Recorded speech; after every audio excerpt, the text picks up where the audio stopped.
各位朋友，大家好，欢迎来到韭菜不香。今天我们要聊一只很多观众已经很熟悉，但最近又出现了全新变化的美股美光科技，股票代码 MU。它的股价过去一年从几十美元一路冲到900美元附近，市值第一次超过1万亿美元。最新一季收入414.6亿美元，毛利率接近85%，下一季度还准备把收入推到500亿美元。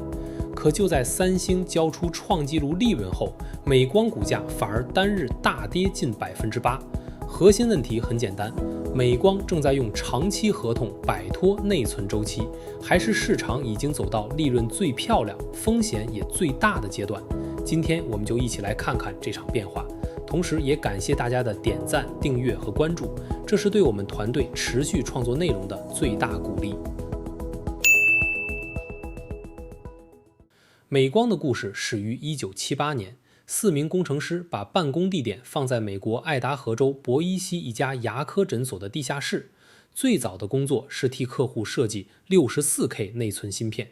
当时的博伊西离硅谷很远，既没有成熟的半导体产业集群，也没有大批风险资本。可这家公司很快从芯片设计走向制造，1980年开始建设自己的晶圆厂。几年后做出了当时世界上面积最小的 256K 内存芯片。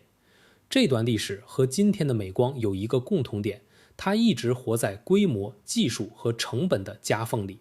内存芯片不像软件，客户很少因为品牌愿意多付很多钱，产品价格主要由供需决定。行业里谁的制程更先进、良率更高、单位成本更低，谁才能在价格战里活下来。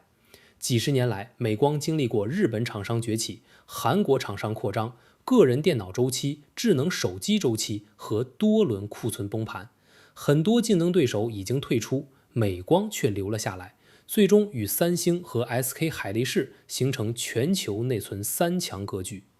过去市场看美光方法一直很简单，内存价格上涨时，收入和利润快速放大；价格下跌时，库存减值、工厂低负荷和现金流压力一起出现。2023年的行业低谷就是典型例子。消费电子需求减弱，客户手里堆满库存，内存价格快速下跌，美光一度出现大额亏损，市场再次把它当成传统周期股。现在情况完全反转，而且反转速度远超以往。最新一个季度，美光收入达到414.6亿美元，去年同期只有93亿美元，短短一年收入增长超过3倍，非通用会计准则毛利率从去年同期的 39% 升到 84.9%， 净利润达到 288.6亿美元，每股收益 25.11 美元，经营活动产生的现金超过253亿美元。即使当季投入70多亿美元建设工厂和设备，现金仍然快速增加。公司期末持有的现金、可交易投资和受限现金超过300亿美元，净现金达到244亿美元。这些数字最值得注意的地方不只是规模大，而是利润变化主要来自价格。第三季度，美光传统内存的出货量环比只增长低个位数，平均销售价格却上涨了60%左右。闪存出货量增长中个位数，平均销售价格上涨超过80%。也就是说，美光没有多卖出几倍芯片，却因为客户争抢有限产能，把同样一片晶圆卖出了更高价格。收入暴增的主要推力是供应紧张带来的定价能力，这也是股价出现剧烈波动的原因。市场看到 85% 毛利率，会立刻想到另一个问题，这种利润率能持续多久？内存行业最危险的时刻，往往不是财报最难看的时候，而是所有厂商都赚到大钱，客户开始抱怨价格，行业准备大规模扩产的时候。三星公布创纪录利润后，三星、美光和其他存储公司股价一起下跌，说明投资者已经开始担心这一轮利润增长接近最强阶段。不过，美光这次拿出的答案和过去不同，它不只是依靠供应紧张提价，而是在把客户关系改造成长期合同。公司已经与16家战略客户签署协议，客户承诺金额合计约220亿美元，对应尚未履行的合同金额约1000亿美元。这些协议覆盖数据中心、消费电子和汽车市场，部分合同期限达到5年，并加入预付款、最低价格以及买了就必须付钱的安排。这个变化很重要。过去内存客户在价格上涨时抢货，价格下跌时就会迅速取消订单，减少库存，供应商承担大部分周期风险。现在部分客户愿意提前交钱，并保证未来几年购买一定数量的产品。客户这样做不是突然对美光更有感情，而是担心拿不到芯片。人工智能数据中心正在消耗大量高端内存，挤压普通服务器、汽车和消费电子可获得的供应。通用汽车最近与美光签署长期供货协议，就是为了确保汽车需要的内存和存储芯片不会被数据中心抢走。一辆现代汽车已经不只是发动机和4个轮子，驾驶辅助系统、车载娱乐、摄像头、传感器和软件更新都需要更多内存。汽车厂商最怕的不是芯片贵一点，而是整条生产线因为缺少一个零件停下来。2021年的汽车缺芯已经给行业上过一课。通用汽车这次提前锁定供应，反映出美光的溢价地位已经从客户随时可以换的零件商，向必须提前保留产能的关键供应商移动。长期协议能不能真正消灭周期，还不能过早下结论。合同只能覆盖部分业务，而且客户在行业景气时愿意签下高价长约，不代表5年后仍然愿意接受同样条件。协议里的最低价格可以保护美光利润，却也可能在市场价格下降后引发重新谈判。即便合同具有约束力，大客户仍然可能通过调整产品、推迟项目或改变技术路线减少需求。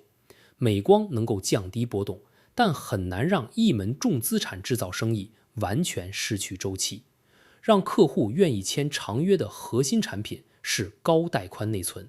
这个东西简单解释一下，人工智能芯片负责计算，但计算之前要先把大量数据送到芯片旁边。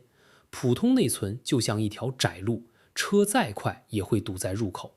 高带宽内存把多层内存芯片垂直堆叠，再通过更宽的数据通道连接处理器，相当于把窄路扩成多层高速公路。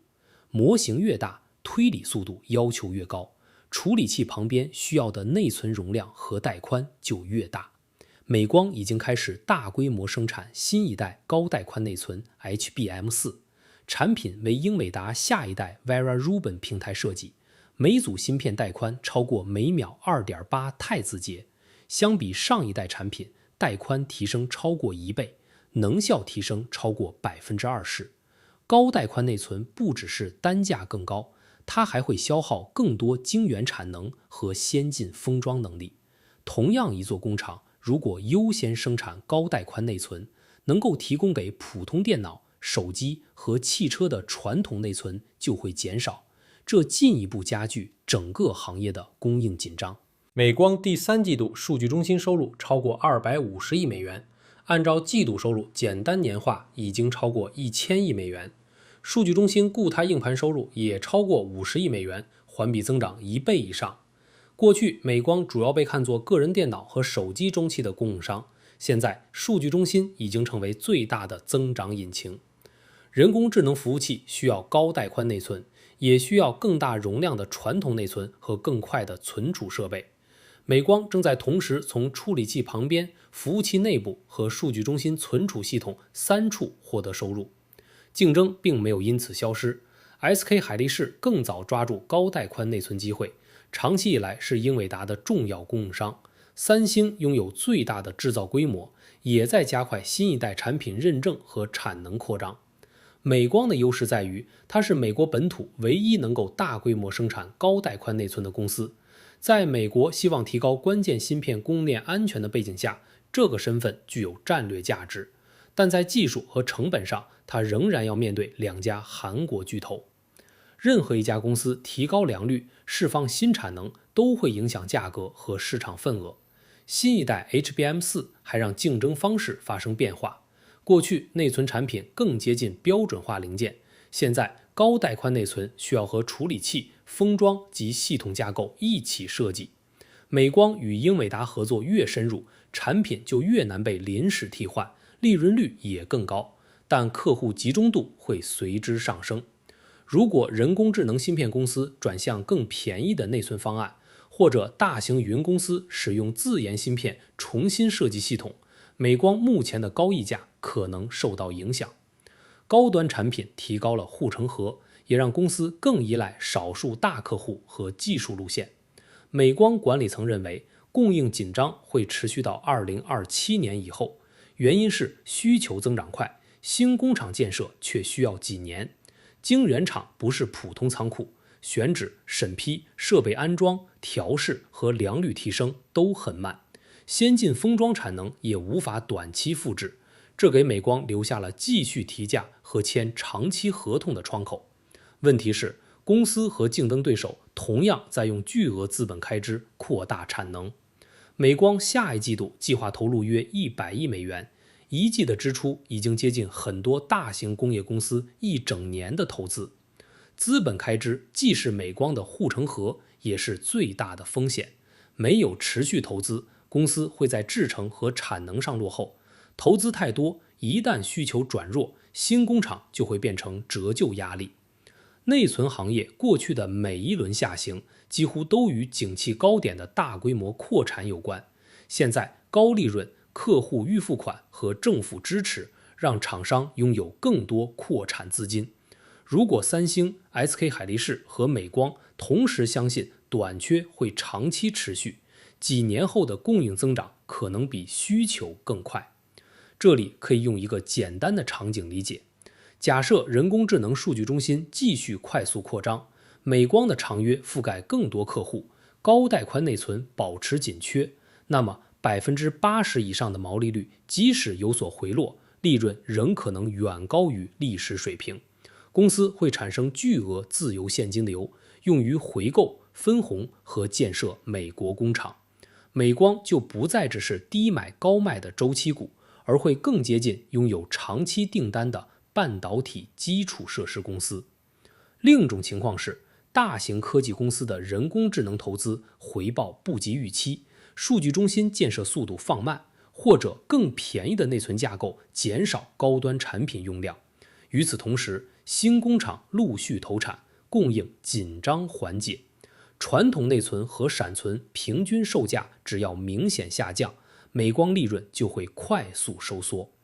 最新季度收入增长主要来自价格，而不是出货量，这说明盈利对价格仍然高度敏感。长约可以减缓下跌，却无法保证所有产品都维持当前价格。再来看估值，美光股价目前约909美元，市值超过1.04万亿美元，过去12个月市盈率约20倍。单看这个数字不算夸张，但周期股不能只看当前利润。公司给出的下一季度每股收益指引约31美元。如果把一个异常强劲季度简单年化，估值会显得非常便宜。可一旦未来每股收益回到60美元，当前股价对应约15倍市盈率。如果下一个下行周期把每股收益压到30美元，估值就会升到30倍。股价是否便宜，取决于投资者用哪一年的利润作为正常水平。美光现在已经不是市场忽略的小公司，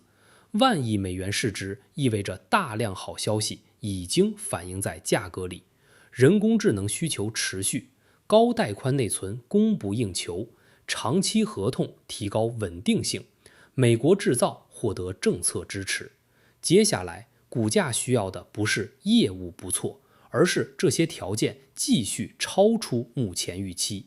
任何供应缓解、客户削减、资本开支或价格上涨放慢，都可能引发明显回调。最新单日接近8%的下跌，正是这种高预期环境下的表现。从多头角度看，这次周期和过去确实不同。人工智能服务器的内存用量远高于传统服务器，高带宽内存消耗更多产能，客户甚至愿意预付现金锁定5年供应。美光的资产负债表已经转为净现金，经营现金流足以覆盖巨额投资，并开始增加资本回报。它不再依赖单一的个人电脑或手机换机周期，数据中心、汽车和工业市场共同支撑需求。从空头角度看，美光依然在卖价格高度波动的硬件，第3季度平均售价涨幅远高于出货量增幅，85%的毛利率更多来自极端供需，而不是软件式的稳定订阅。公司准备投入更多资金扩产，竞争对手也在做同样的事。行业越相信短缺不会结束，未来出现供给过剩的风险反而越高。长期合同是一层保护垫，不是一道完全封闭的城墙。所以，美光这篇新的投资逻辑不再只是高带宽内存需求有多强，而是它能不能把眼前的供需红利变成长期合同和稳定现金流。220亿美元客户承诺，约1000亿美元尚未履行合同金额，以及通用汽车这样的长期客户，说明变化已经开始。接下来的几个季度需要观察长期协议覆盖范围是否继续扩大，资本开支增长是否开始压低自由现金流，以及传统内存和闪存价格上涨能否延续。对于看好人工智能基础设施长期扩张的投资者，美光仍然是产业链里非常直接的受益者。处理器负责计算，内存决定数据能不能及时送进去。模型越大，内存的重要性越高。可在900美元和10000亿美元市值的位置，投资逻辑已经从行业复苏升级成结构性改变必须兑现。这只股票仍然可能继续增长，但它已经很难再依靠简单的估值修复推动股价。